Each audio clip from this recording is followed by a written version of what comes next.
हरे कृष्ण।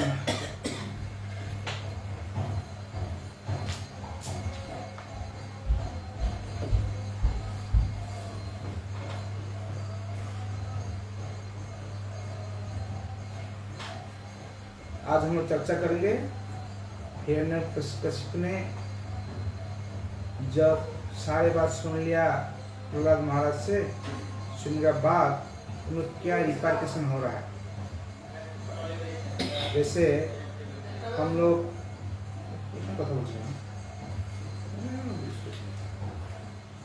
देखते हैं जिंदगी में हम जो कुछ करते हैं, इंग्लिश में बोलते हैं बर्थ मतलब पैदा होना, जन्म लेना, और डेथ मतलब खत्म होना। और बर्थ डेथ दोनों शब्द बी और डी से शुरू होते हैं। उसके बीच में एक सी रहता है, बी सी डी। सी मतलब choice. We have our choice. और हमारा जो चॉइस होता है, जो निर्धारण करते हैं हम कैसे चलना है, कैसे काम आगे बढ़ाना है, उससे हमारे भाग्य का निर्धारित होता है। आज हम देखेंगे एक ही स्थिति में दोनों है, हिरण्यकशिपु भी है, प्रहलाद महाराज भी है। दोनों एक ही स्थिति में होते हुए भी दोनों का रिपार्केशन कैसे अलग अलग था, दोनों कैसे अपने को किस हिसाब से परिस्थिति को सामना कर रहे हैं, वो हम देखेंगे। श्लोक नंबर 37, सप्तम अध्याय, सप्तम स्कंद, पंचम अध्याय, 37।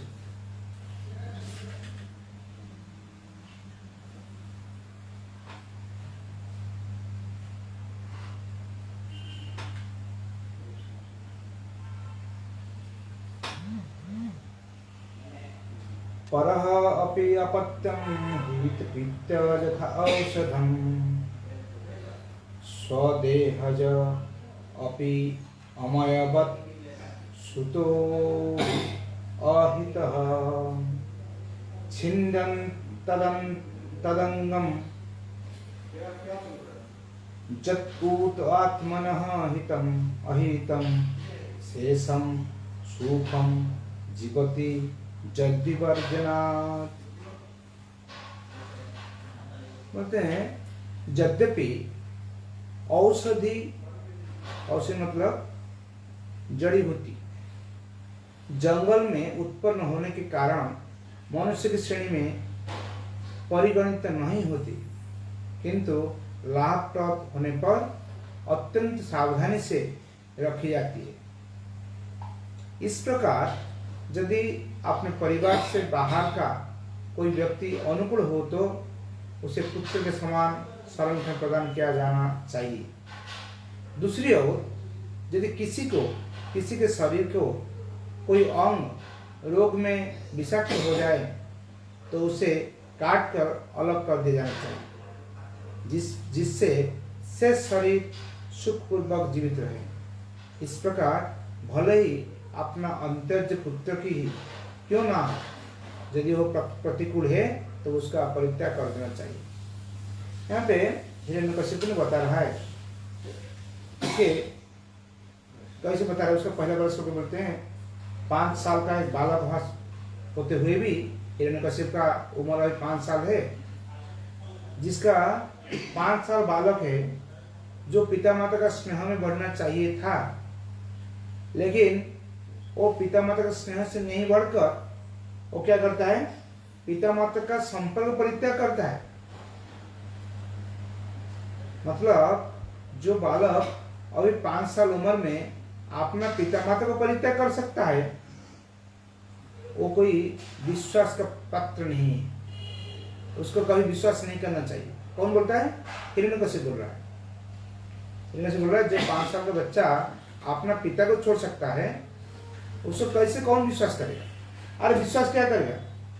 वो जो हमको भी छोड़ देता है, वो भी विष्णु का भी वो क्या करेगा? विश्वासघात करेगा। जो हमको अभी विश्वासघात कर रहा है, वो विष्णु को भी विश्वासघात करने वाला है। उसका पहली बार श्लोक बोल रहे हैं। अभी क्या बोल रहे हैं? अभी बहुत इंपॉर्टेंट बात बोल रहे हैं। यदि जैसे हम लोग जंगल में जाकर जड़ी बूटी निकाल कर ले आते, मतलब हम जंगल में देखते हैं जो चीज हमारा काम का चीज है, जिसको लेकर हमारा भविष्य में काम में आ सकता है, उसको हम हाँ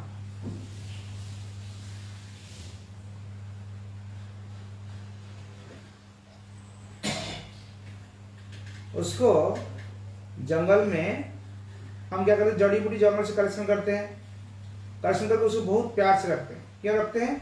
हम जानते हैं वो चीज़ हमारे काम का है। हम जड़ी बूटी लगाए नहीं उनको, ऐसी जगह में उगता है वो, तब भी हम उसको प्यार से रखते हैं। और क्या होता है ना, हमारे शरीर के कोई अंग जब दूसरा सारे शरीर को कष्ट देता है तो हम क्या करते हैं, उसको तुरंत काट कर फेंक देते हैं। क्यों फेंक देते हैं? कि दूसरा सारे जो अंग है वो ठीक से रह पाएगा। जैसे डॉक्टर कोई ऑपरेशन करते हैं, जिसका अपेंडिसाइटिस होता है, कुछ होता है, वो काट कर फेंक देते हैं। किसका किडनी ट्रांसप्लांट करते हैं, उसका हार्ट ट्रांसप्लांट करते हैं, उसका किसका लीवर ट्रांसप्लांट करते हैं। तो कहने का मतलब है हमारा जिंदगी में वो हिरण्यकशिपु का भावना देखते हैं हम। हमारे पास जो ऑप्शन है, वो ऑप्शन से हम क्या देखना है, जो चीज हमारा काम का है उसको हम रखेंगे, जो चीज काम का नहीं है उसको फेंक देंगे।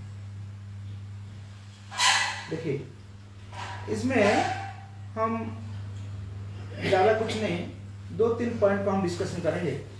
2-3 पॉइंट होता है जैसे कैसे एक आदमी का आसक्ति आपको बर्बाद कर देता है। और क्या देखेंगे? Conflict of interest. अपना स्वार्थ में जब किसी को बाधा होता है, कोई समस्या हो जाता है, वो कुछ भी करने के लिए तैयार हो जाता है। उसके लिए हम आपको पहले एक वीडियो दिखाएंगे, वो वीडियो देखने के बाद आपको चर्चा में आएंगे। वीडियो से देखिए ध्यान से, बंद कर चलो 8-9 मिनट।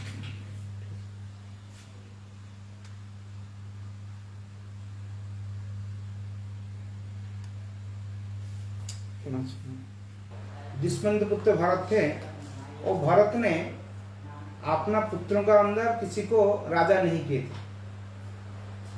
उन्हें कई पुत्र थे, लेकिन राजा किसको किए थे ना, उनका प्रजा का अंदर से भूमन्यु बोलकर किसी को राजा किए थे। उसी राजवंश का बाद में जब अभी धृतराष्ट्र आए हैं, और धृतराष्ट्र को भरत आकर पूछ रहे हैं तुमने क्या कर रहा है, हमने अपना पुत्र को हम उपयुक्त नहीं सोचा, वो तो नहीं किया राजा, अब तुमने एक अनुपयुक्त लड़का को तुम राजा बनाओगे, कौन ले लिया? लेकिन धृतराष्ट्र मानने के लिए तैयार नहीं। वो दूसरा युक्ति खड़ा कर दिए, क्या बोले ना, अरे शांतनु तो ऐसे किए थे, तो शांतनु आ गए, वो भी अपना युक्ति खड़ा करते, नहीं हाँ हमारा लड़का के लिए कुछ नहीं किया, हमारा लड़का हमारे लिए किया।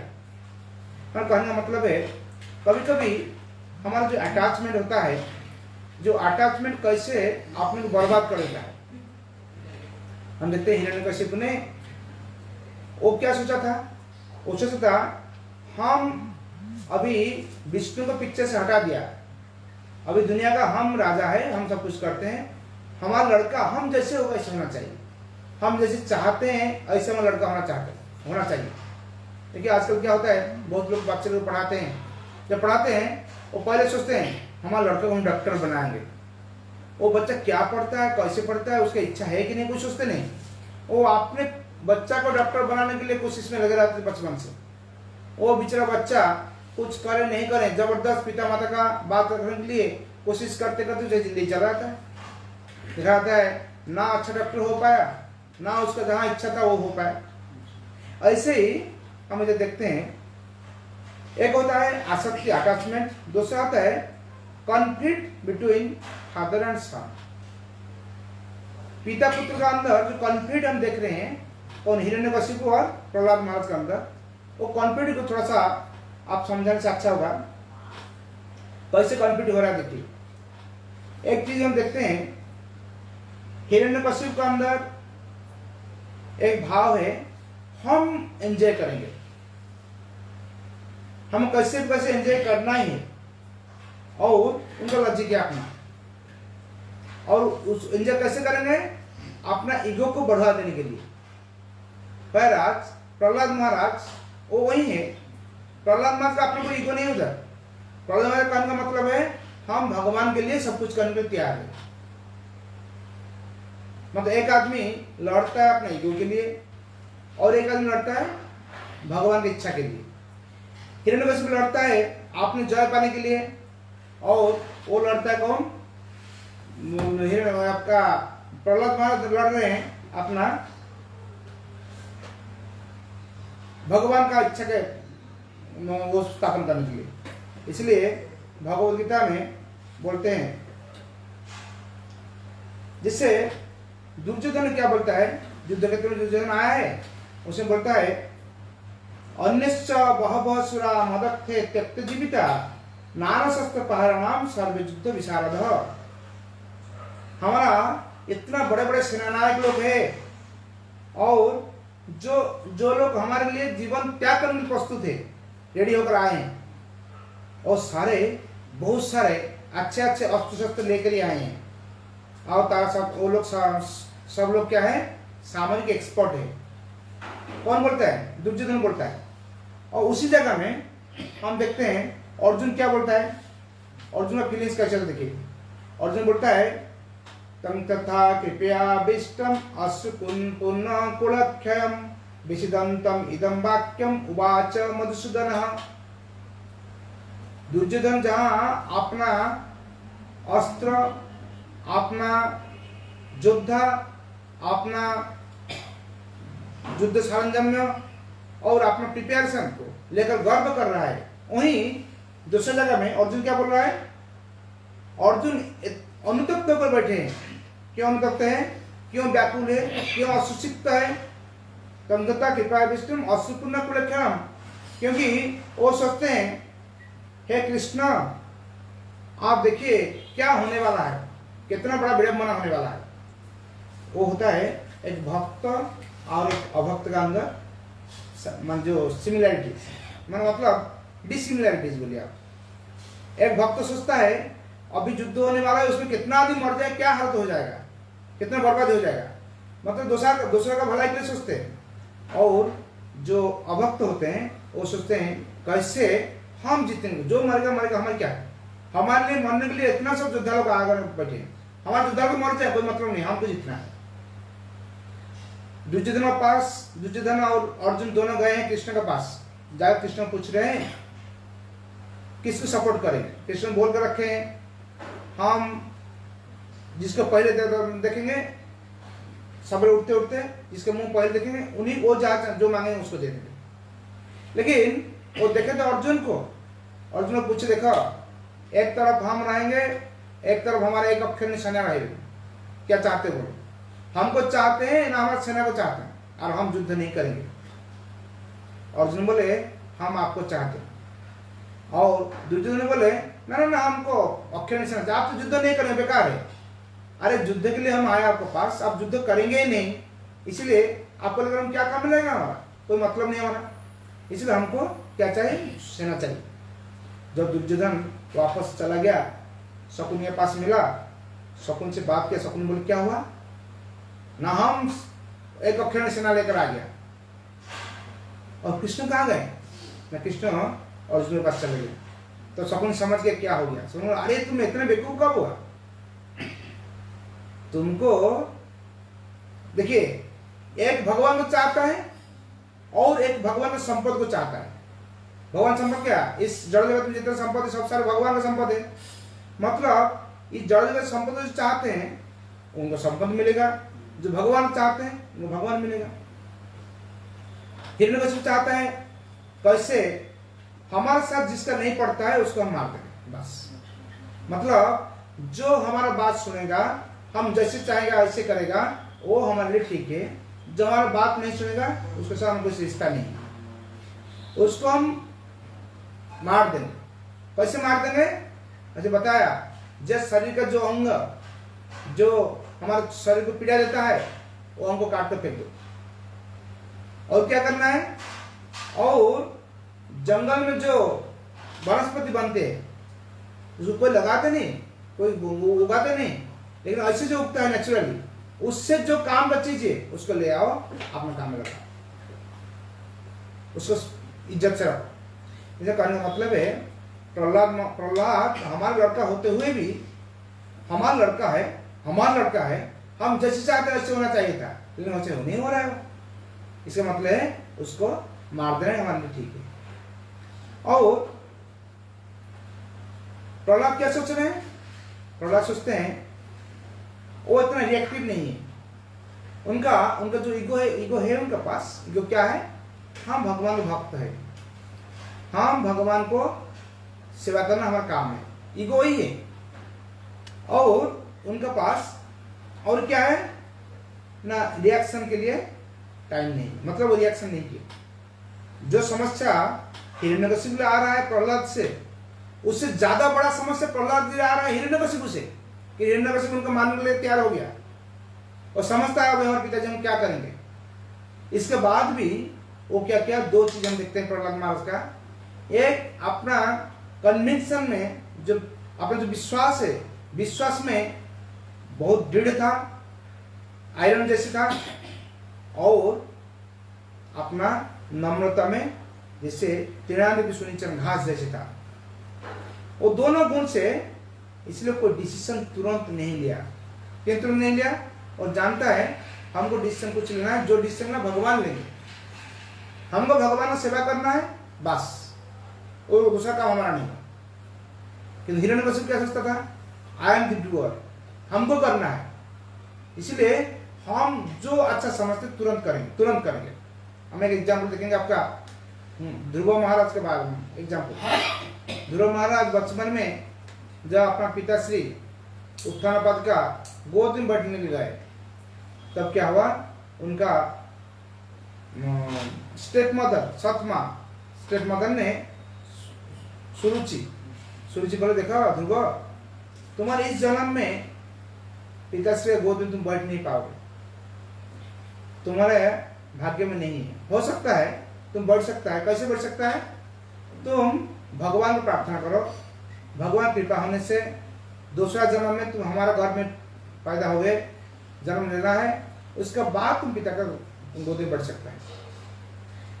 ध्रुव थे उस परिवार का सबसे बड़ा पुत्र थे, सुनीति उनका बड़ा बीवी थी उत्थानपाद का, और उनका ध्रुव का अधिकार था राज्य सिंहासन का, और राजा का गोद में बैठना तो कोई मामूली बात है, लेकिन उनको उससे वंचित किया गया, उनसे नकार किया गया। कौन किया है, उनका माँ, सत माँ, जो अपना स्टेप मदर। क्योंकि वो तुरंत स्टेप ले लिए।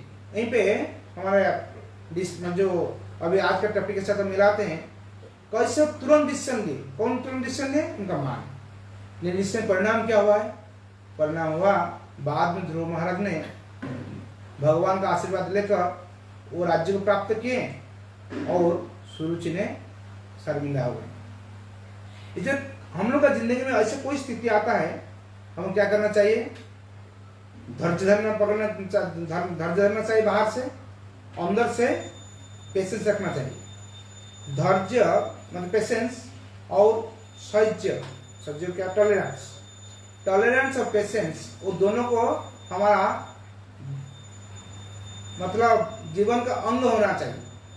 और क्या करना है, हमारा जो लॉजिक है, हमारा जो युक्ति है, हमारा जो कन्विंशन है, उसको हमको नहीं छोड़ना है। वो जब हम कर पाएंगे, हम एक दिन उस जगह में पहुंच पाएंगे जहाँ हिरण्यकशिपु सोच रहा है हमारा लड़का को हम मार डालेंगे, वहाँ प्रहलाद सोच रहे हैं कैसे हम भगवान प्रार्थना करते हैं हमारे पिताजी का दिमाग में अच्छा बुद्धि आ जाए, वो कैसे समझ पाए कि विष्णु दुनिया का सृष्टा है, करता है सब कुछ। देखिए प्रहलाद सोचता है उनका पिताजी की भलाई के लिए कैसे उनका दिमाग ठीक हो जाए, और हिरण्यकशिपु सोचता है उसको मार देना है। क्योंकि हमारा जो थिंकिंग प्रोसेस है, हम जो सोचते हैं वो चीज सोचते नहीं, इसका मतलब है उसका रहने का अधिकार नहीं। ऐसे हम देखते हैं जब हमारी जिंदगी में कभी ऐसे कोई स्थिति आता है, तुरंत हमको कोई डिसीजन नहीं लेना चाहिए। हमको डिसीजन लेने में थोड़ा धैर्य रखना चाहिए। ऐसे सुरुचि जैसे डिसीजन लिए हैं, हिरण्यकशिपु जैसे डिसीजन ले रहे हैं, ऐसे नहीं लेना चाहिए। हम क्या करना चाहिए? प्रहलाद जैसे उसी हिसाब से सहन करना चाहिए, सहन करना चाहिए, सहन करना चाहिए। उसके लिए हम और एक दो एग्जाम्पल देखेंगे। जैसे चैतन्य महाप्रभु ने बनारस गए थे। बनारस ने एकदम ब्राह्मण आकर बोले, देखिए प्रभु जी, महाप्रभु को बोले, हे प्रभु, यहाँ पे प्रकाशानंद सरस्वती और सारे मायावती सन्यासी लोग, उनको बहुत पावरफुल है इधर, और वो लोग आपको बहुत निंदा करते, बहुत निंदा करते, और वो हमको सहन नहीं होता हम लोग को। इसके बाद महाप्रभु कुछ नहीं बोले, ठीक है हम क्या करें, जो निंदा करते हैं उनको निंदा करने दीजिए, हम तो कुछ नहीं कर सकते हैं।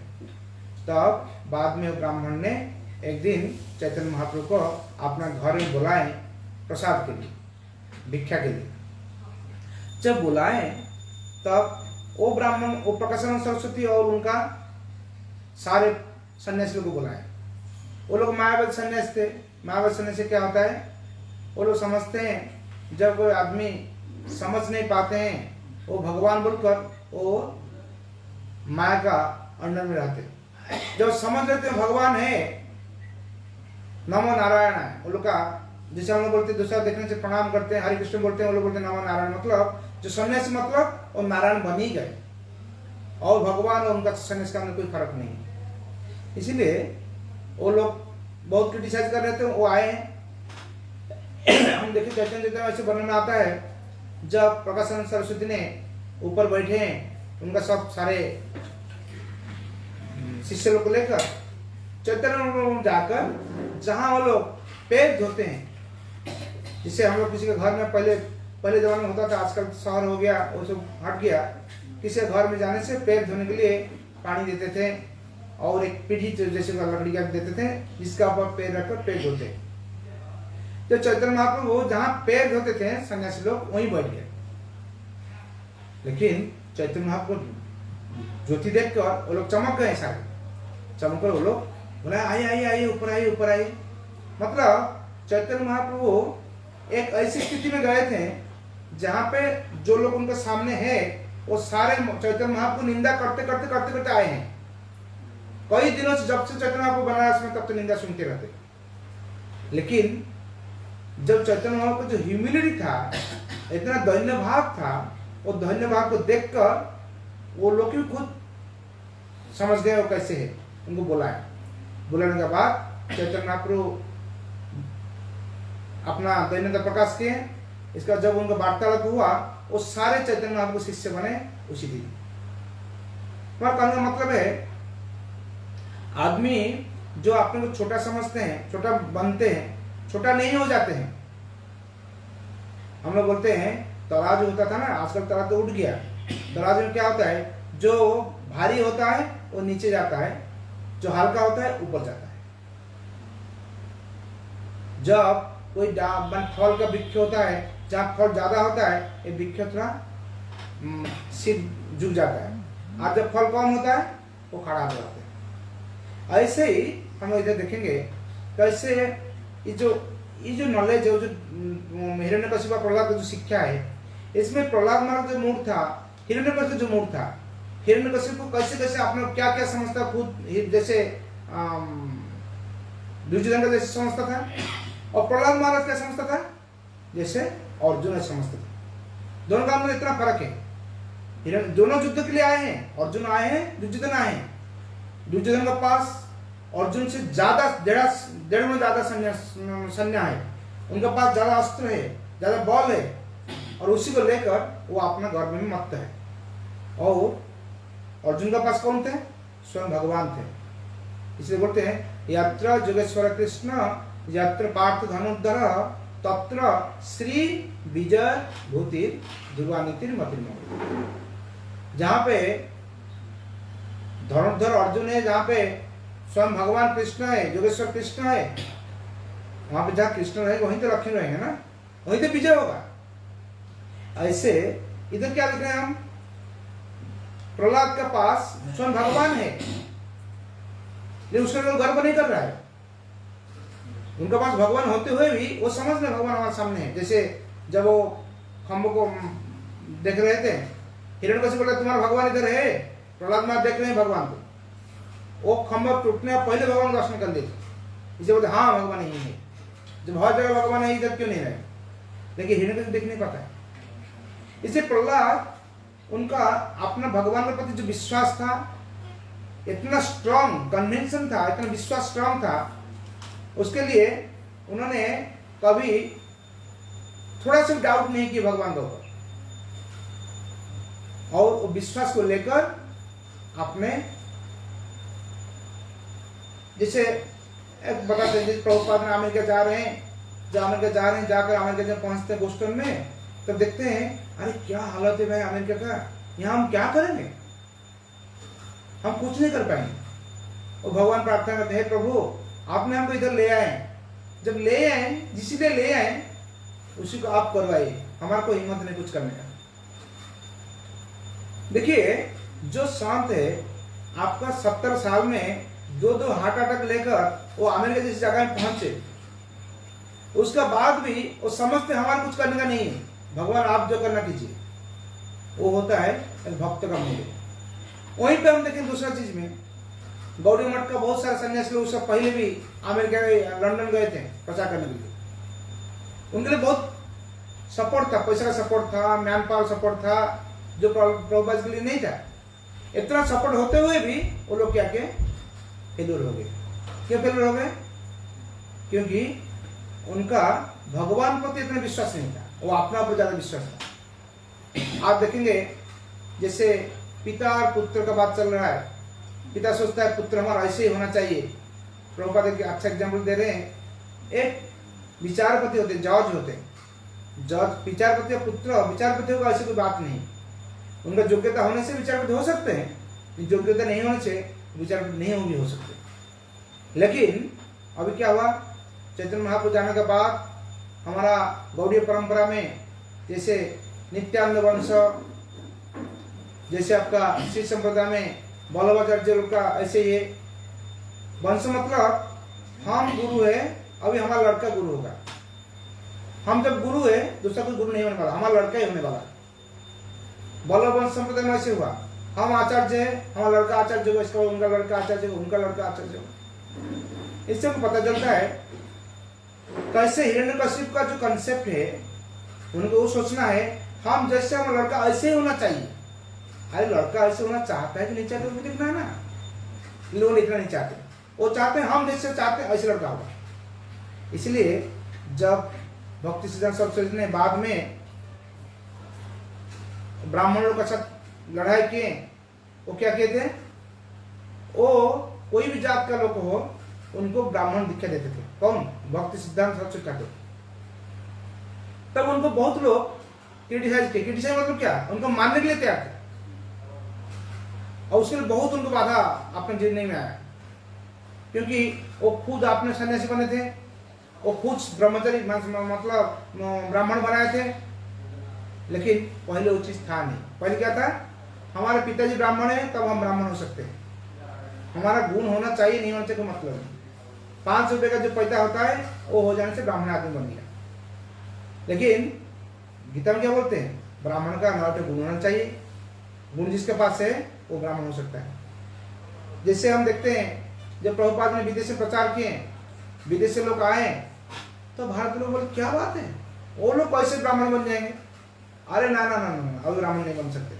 आज के दिन में हमारा भारत में जो बड़े बड़े मंदिर होते हैं, वो मंदिरों में विदेशी लोग को घुस नहीं देते, वो चमड़ा देखकर घुसाते हैं, क्योंकि समझ नहीं पाते हैं अरे चमड़ा में गुण नहीं होता है, रूप होता है, लेकिन गुण को देखना पड़ेगा।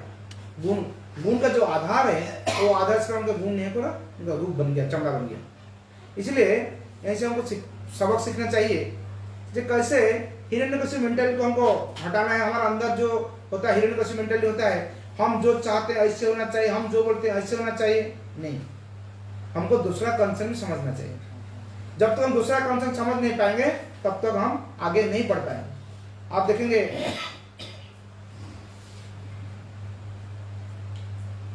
जब कुंती देवी ने पांडव लोग का वनवास और अज्ञातवास चले गए, लेकिन कुंती देवी रह गए।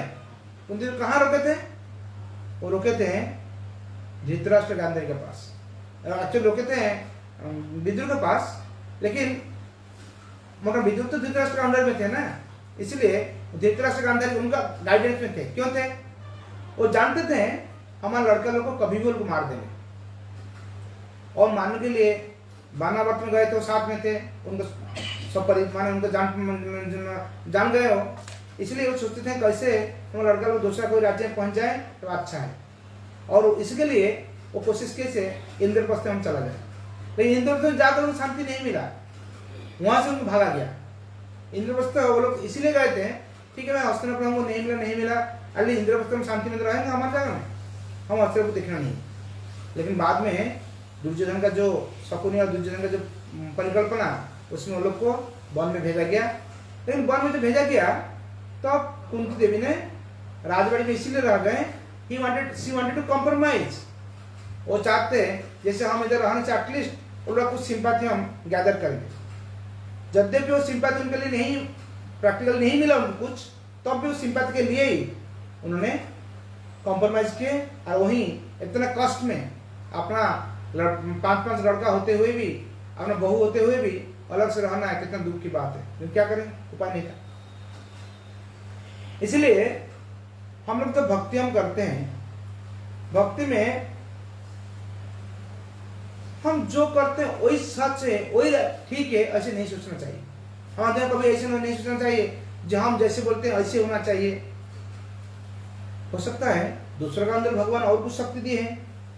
इसीलिए आप एक एग्जाम्पल देखेंगे,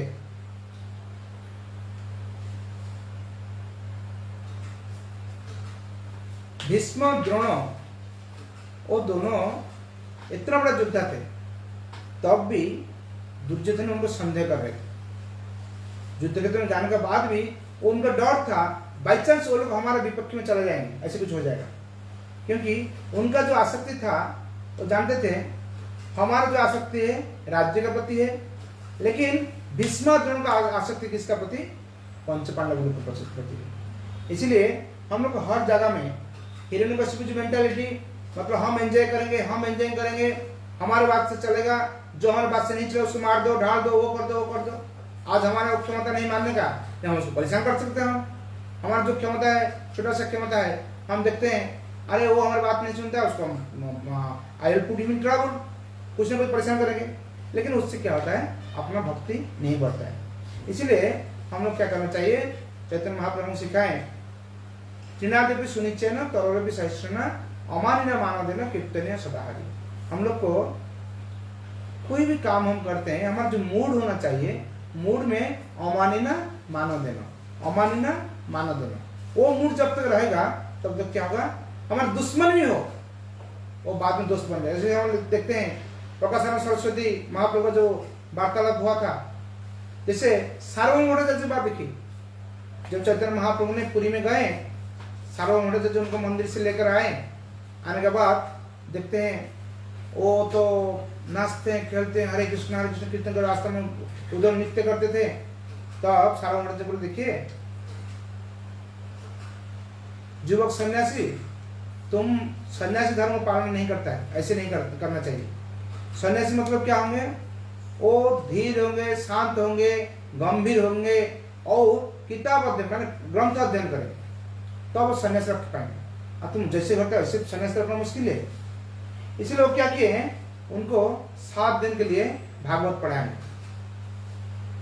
जब भागवत पढ़ाना शुरू किए, देखिए परम श्री भगवान स्वयं चैतन्य महाप्रभु स्वयं भगवान है, वो जानते थे, पहले बोल सकते थे, लेकिन वो बोले नहीं। क्यों नहीं बोले? वो अपना हम्बलनेस जो है, अपना जो नम्रता है, उसे प्रतिपादित की। करने के बाद जब सारा मतलब समझ गए वो स्वयं भगवान है और हमारे सामने इतना नम्र होकर बात करते हैं, तो आप लोग इतना शर्मिंदा हो गए, जिंदगी भर के लिए वो चैतन्य महाप्रभु को भूल नहीं पाए। इसलिए हम लोग का भक्ति जीवन हो, मैनेजमेंट हो, कहीं भी हो, जहाँ कॉन्फ्लिक्ट आता है हमारी जिंदगी में, कहीं द्वंद्व आता है, द्वंद्व को हटाने के लिए हमको थोड़ा सा सिर झुका कर रहना है, क्योंकि हम जितना दूसरों का बात सुनेंगे, जितना परिस्थिति को हम समझेंगे, इतना दूसरा क्या होगा, अपना ऊपर फीलिंग सब चेंज होगा।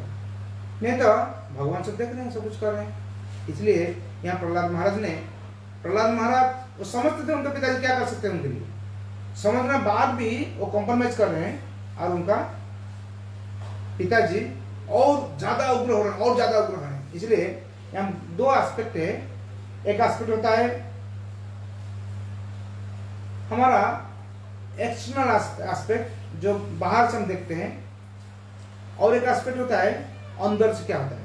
अंदर में क्या एस्पेक्ट है, अंदर में हमको हमारा जो रीजनिंग है, हमारा जो डॉक्ट्रिन है, हमारा जो सिद्धांत है, उसमें कोई अचल होना चाहिए, उसमें कोई चेंज नहीं करना चाहिए अंदर से। लेकिन बाहर से क्या करना चाहिए, हमको स्थिति के हिसाब से एडजस्ट करना चाहिए। ऐसी बात नहीं है स्थिति के हिसाब से एडजस्ट करके अपना नीति को बदला देंगे, ऐसी बात नहीं। प्रभुपाद जी ने अमेरिका जब गए थे, अमेरिका का जो समाज व्यवस्था था और भारत का समाज व्यवस्था था, बहुत ही फर्क था। प्रभुपाद जी क्या किए, अपना नीति को ठीक से रखे थे, पॉलिसी को ठीक बनाए थे, लेकिन वहां का स्थिति के अनुसार उसके इम्प्लीमेंटेशन अलग तरीके से किए। इसलिए बोलते हैं इस्कॉन को पुराना चीज नया बोतल में। पुराना चीज तक ही है, आज गौड़िया मठ में जो प्रचार करते हैं हम लोग वही काम करते हैं, लेकिन इसका अलग क्या होता है, प्रेजेंटेशन स्टाइल अलग है। हम जानते हैं स्थान काल पात्र में कैसे उसको प्रेजेंट करना है। इसलिए गीता में बोलते हैं भोगैश्वर्य प्रसाक्तानाम तयपा हृच्चैच साम व्यवसाय बुद्धि समाधान विद्यते। मतलब हम लोग को जो जोगी होंगे उनका मन में स्थिरता नहीं आएगा, उनका मन में भोग करने का वासना, इंद्रिय तृप्ति करने का वासना बढ़ते रहेगा, तब वो कभी भगवान को प्राप्त नहीं कर सकते। मतलब हम लोग जो भक्ति जो साधन करते हैं, हमको कैसे घुमा फिरा कर हमको भगवान को सामने रखना चाहिए। भगवान की इच्छा सब कुछ हो रहा है वो समझना चाहिए, और जब हम समझ लेंगे तो हमारी जिंदगी का सारी चीज बदल जाएगा। जब वो नहीं समझेंगे, हिरण्यकशिपु जैसे, ऐसे हमारा अंत होने वाला है। हिरण्यकशिपु बहुत कुछ कोशिश किया, दुर्योधन बहुत कुछ कोशिश किया, लेकिन हुआ क्या, खत्म हो गए। पर आज हम देखते हैं प्रहलाद महाराज, उनका हिरण्यकशिपु में कुछ ही नहीं थे, उनका जो स्ट्रॉन्ग कन्विंसन था भगवान प्रति, उनको बचा दिया। ठीक है, और कुछ प्रश्न है? हरे कृष्णा, बोलिए। धन्यवाद, बोलिए।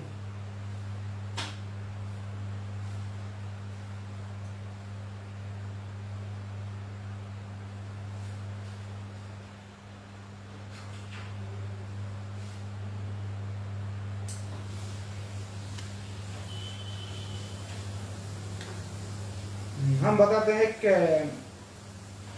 भगवान रामचंद्र और सीता की कहानी बताते हैं।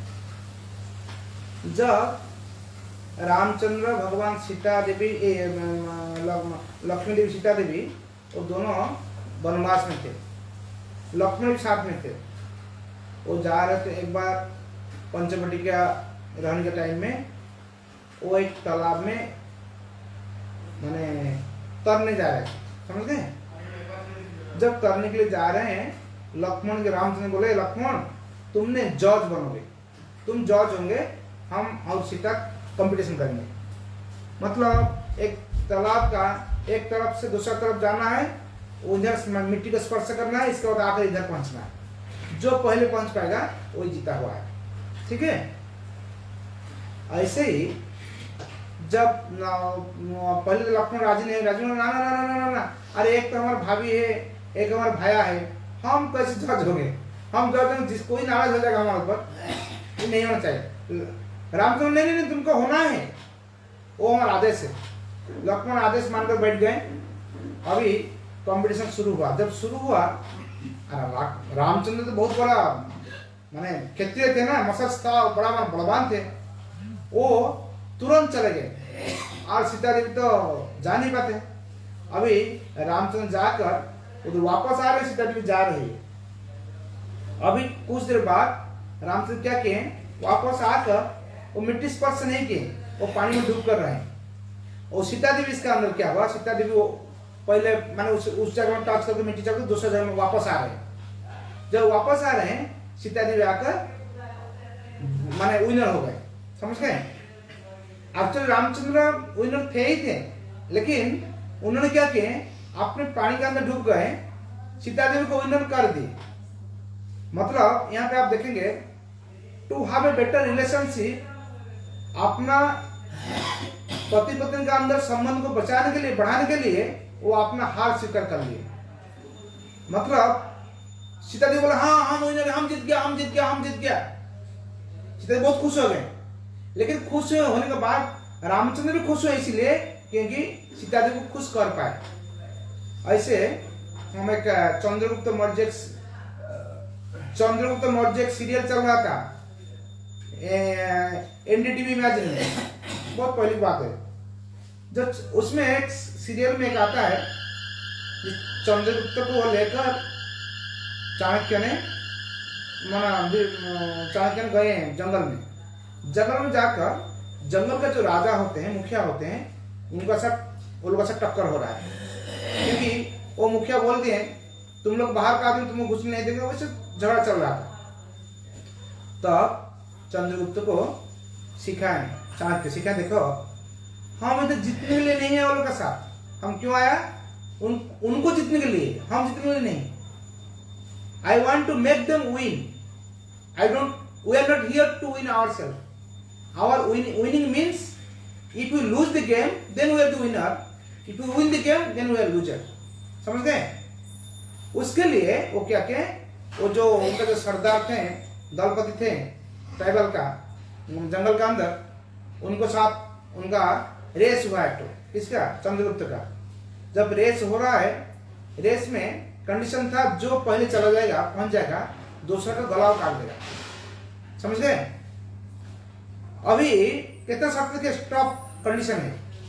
अच्छा, वो तो पहाड़ी जगह है, और वो यहाँ का जो दलपति था वो तो उस जगह ऑलमोस्ट अक्वेंटेड, वो जानता था हम तो जीतेंगे, उसका गला काट देंगे, क्योंकि हमारी जगह में वो क्या करे, वो तो कहाँ लड़का कहाँ बाहर से आया, वो तो शहर से आया, वो तो गांव का नहीं। लेकिन जब रेस कंपटीशन हो रहा है, तब चंद्रगुप्त पहले पहुंच गया। पहुंचकर वो क्या किया, जहां पहुंचना चाहिए वहां से 2 कदम पहले खड़ा हो गया। वो इंतजार किया कब वो दलपति आएगा। इसके बाद दलपति जाकर, जब दलपति उनको क्रॉस कर गया, तब चंद्रगुप्त बोले आप अभी हमारा गला काट सकते हैं, क्योंकि हम हार गया, समझ गए। मतलब अभी वो जो दलपति सारे दुनिया देखते हैं, इतना लोग गांव के लोग देख रहे हैं, दलपति भी देख रहा है, वो हारा हुआ था, ठीक है ना। वो इसके बाद वो दलपति ने चंद्रगुप्त के पास जिंदगी भर के लिए अपना सब कुछ बलि दे दिया। मतलब बाद में जितना युद्ध हुआ, जो कुछ हुआ, वो उनका साथी था। यहाँ पे हम कहने का मतलब है, when relationship matters, personal ego doesn't matter. हमारा पर्सनल क्या ईगो है, उसको नीचा करना है, हमको रिश्ता बनाना है, समझ गए। अभी हिरण्यकशिपु क्या कर रहा था, हिरण्यकशिपु अपने ईगो में इतना जम गया था, हो सकता हमारा लड़का हो, जो भी हो, वो हमारा दुश्मन है, उसको मार देंगे। प्रहलाद मान के सोचते थे, वो सोचते थे हे प्रभु, हे भगवान, उनका मन में थोड़ा अच्छा बुद्धि दे, वो कैसे अच्छा हो जाएगा, ठीक है ना। दोनों का अंदर कितना अंतर है, वही फीलिंग से होता है, ठीक है। और कुछ प्रश्न।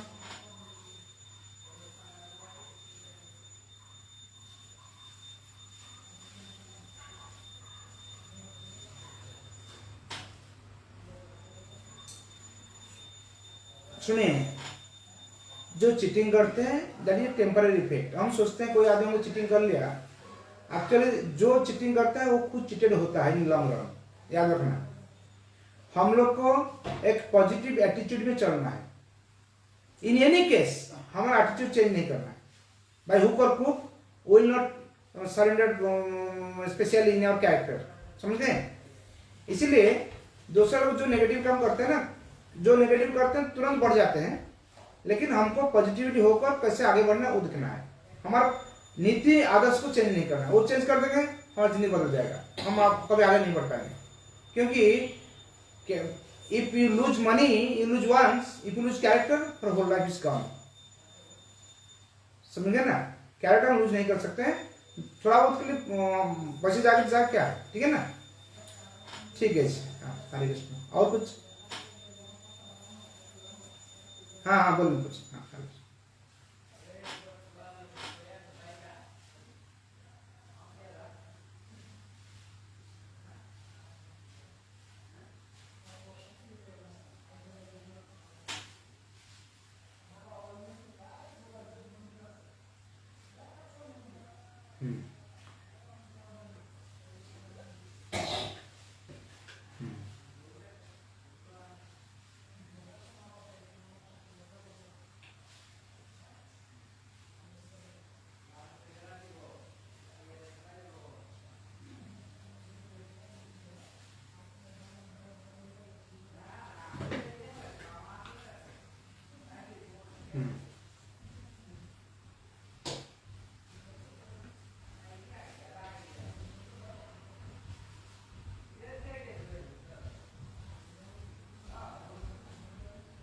ठीक,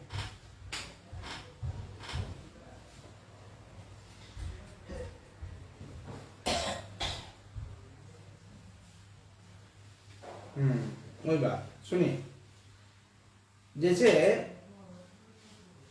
आप साधु संग करते हैं, है कि नहीं? एक मच्छर भी साधु संग करता है कि नहीं? मच्छर क्या बहुत संत बन जाता है? नहीं बनता। क्यों? क्योंकि उसका मुख्य तो अलग होता है, वो साधु का संग कर रहा है खून पीने के लिए, आप साधु संग करते हैं उनसे कुछ ज्ञान पाने के लिए। इसीलिए आप जब कोई विषय का संग करते हैं, आपका रिश्तेदार हो, आपका कलीग से हो, आपका कोई बिजनेस पार्टनर हो, कुछ भी हो, उस क्षेत्र में you don't try to be losing your identity. आप अपना नीति को, जैसे प्रहलाद महाराज ने हिरण्यकशिपु उनका अभी दुश्मनी कर रहा है, लेकिन वो उनका प्रहलाद महाराज अपना जो कन्विंशन है उसमें ठीक है, अपने जो नीति में ठीक है, फिक्स कर बैठे हैं, लेकिन हम्बल है। हम दूसरों के साथ हम्बल बिहेव करेंगे, हम बहुत नम्र होंगे, भद्र होंगे, इसके साथ साथ हमको अपना जो नीति और आदर्श को बलिदान नहीं चलना चाहिए। एक बार ढाका में एक जूट मिल था, भक्ति सिद्धांत ठाकुर जब ढाका में प्रचार में जाते थे, स्टोरी बोलते थे, और जूट मिल में एक बार मालिक बदल गया, कि मुस्लिम मालिक आया था। जब आया मुस्लिम मालिक बोल दिया, जी अभी अगले 1 तारीख से आप लोग का अंदर जो तिलक पहनते हैं, जो माला लगाते हैं, माला लेकर आते हैं, वो लोग को नौकरी से हटा देंगे, और जो नौकरी करना चाहते हो आप जनरल ड्रेस में आना पड़ेगा। इसके बाद जब 1 तारीख आया तो देखा गया एक आदमी ने अपना माला तिलक सब लेकर आया और सब हटा दिया, और बाकी लोग सब सिविल में आए। इसके बाद वो मुसलमान मालिक बोला, तुमको हम परमिशन दिया जिंदगी भर के लिए तुम यूज कर सकते हो, लेकिन तुम एक मत शांत। उनका अरे हम काम करना है, हमारा काम हम करेंगे, कोई असुविधा नहीं, लेकिन क्या पहने वो तो हमारी चीज है, वो आपको अधिकार नहीं बोलेगा। समझ गए? जो कन्विंसन होता है, अभी वो बोलेगा ठीक है हम कॉम्प्रोमाइज करें, कॉम्प्रोमाइज करो, लेकिन कॉम्प्रोमाइज नहीं करना चाहिए। हम जहां तक हम कर सकते हैं, अच्छी एक बात बताते हैं, विदेश में प्रभुपाद ने धोती कुर्ता को एंट्री दिया। विदेश में, लंदन में, अमेरिका में, ऑस्ट्रेलिया में कोई पहले धोती देखा नहीं होगा, धोती और पायजामा, ये धोती कुर्ता। लेकिन प्रभुपाद जब एंट्री दिया, प्रभुपाद सोच सकते थे ठीक है भाई पैंट शर्ट पहन कर प्रचार करो, लेकिन ऐसे नहीं किए। क्यों नहीं किए? अपना कुछ स्पेसिफिक आइडेंटिफिकेशन के लिए अपनी नीति को बर्बाद नहीं किए, नीति को पकड़ कर रखे हैं। इसका हाँ पैंट शर्ट अलाउ नहीं किया, ऐसी बात नहीं है, पैंट शर्ट में लोग जाते थे, जहां हमारा धोती नहीं चलेगा पैंट शर्ट चलते, जैसे सिंगापुर जाते हैं हम लोग पैंट शर्ट पहन के जाते हैं, दुबई जाते हैं, कोई मुस्लिम कंट्री जाते हैं पैंट शर्ट पहन के जाते हैं, लेकिन जब अंदर चला आते हैं हम धोती पहन के प्रवचन देते हैं। हमारा कहने का मतलब है हम लोग को वी हैव टू बैलेंस, हमें बैलेंस, जैसे प्रहलाद महाराज बैलेंस किए हैं, अपना अंदर का फीलिंग्स, आउटर फीलिंग्स, अंदर में वेरी स्ट्रांग, आउटर में वेरी सॉफ्ट, वो उसका अंदर बैलेंस के काम चलना है। वो नहीं कर पाएंगे मुश्किल हो जाएगा, और जब तक वो करेंगे तब लोग भी समझ पाएंगे वो ऐसे जैसे आज एकादशी है, हम खाएंगे नहीं। हम जानते हैं जहाँ जा रहे हैं उधर कोई हमको दूसरी चीज मिले खाने का, एकादशी का प्रसाद नहीं मिलेगा, हम खाएंगे नहीं। बस दो लोग रिक्वेस्ट करें, एक बार दो बार रिक्वेस्ट, इसके बाद समझ जाएंगे वो तो ऐसे का जुड़ा हुआ है, नहीं करेगा। इसलिए हम लोग का अपना जो मान पॉलिसी है उसको पॉलिसी में इंटैक्ट होना पड़ेगा, तब तक होगा। समझ गए ना? Okay, thank you.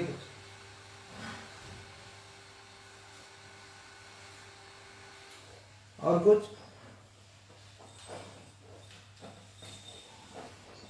Yes Ritika.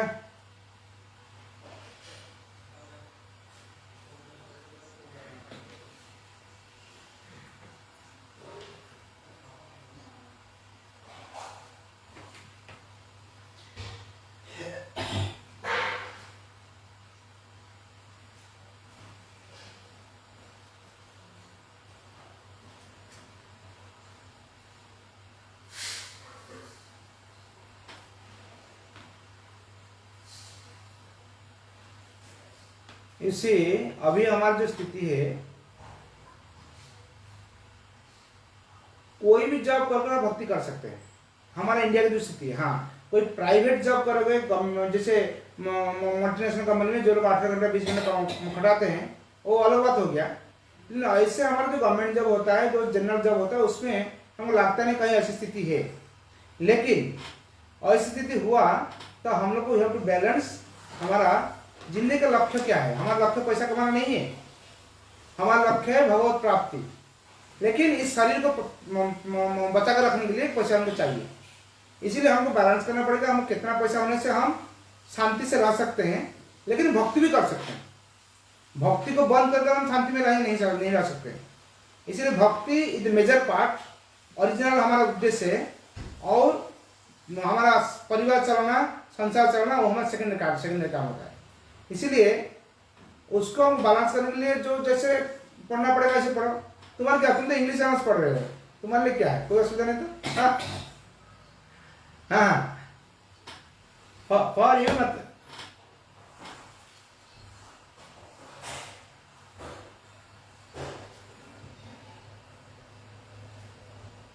Good, do that.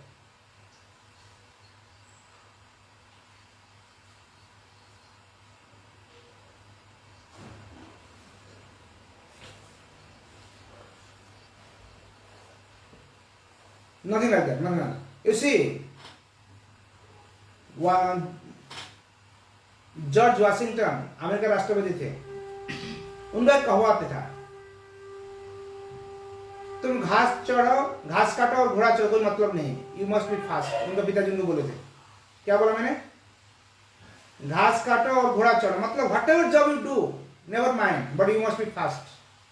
इसलिए तुम जो भी प्रोफेशन चुनता है, उसी प्रोफेशन में बहुत आगे बढ़ सकते हो, if you be the priority list. मतलब इफ यू अडॉप्ट अपने तरफ से उसको मान लिया, उसको हृदय से कर लिया, तब उसमें आगे बढ़ सकते हैं। ऐसे कभी क्या होता है, हम चाहते हैं डॉक्टर होने के लिए, हमको इंजीनियरिंग में एडमिशन कर दिया, हम इंजीनियर होना चाहते हैं, डॉक्टर में एडमिशन कर दिया, और मजबूरी में कैसे पढ़ते हैं, ऐसे होने से नहीं होगा। If you do it from your heart, अपने हृदय से करोगे, तब जिंदगी में सक्सेस हो जाएगा।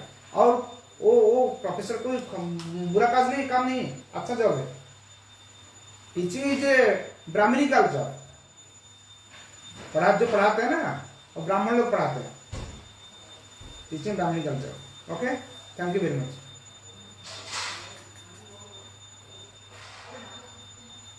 हरे कृष्ण। हाँ बोलिए।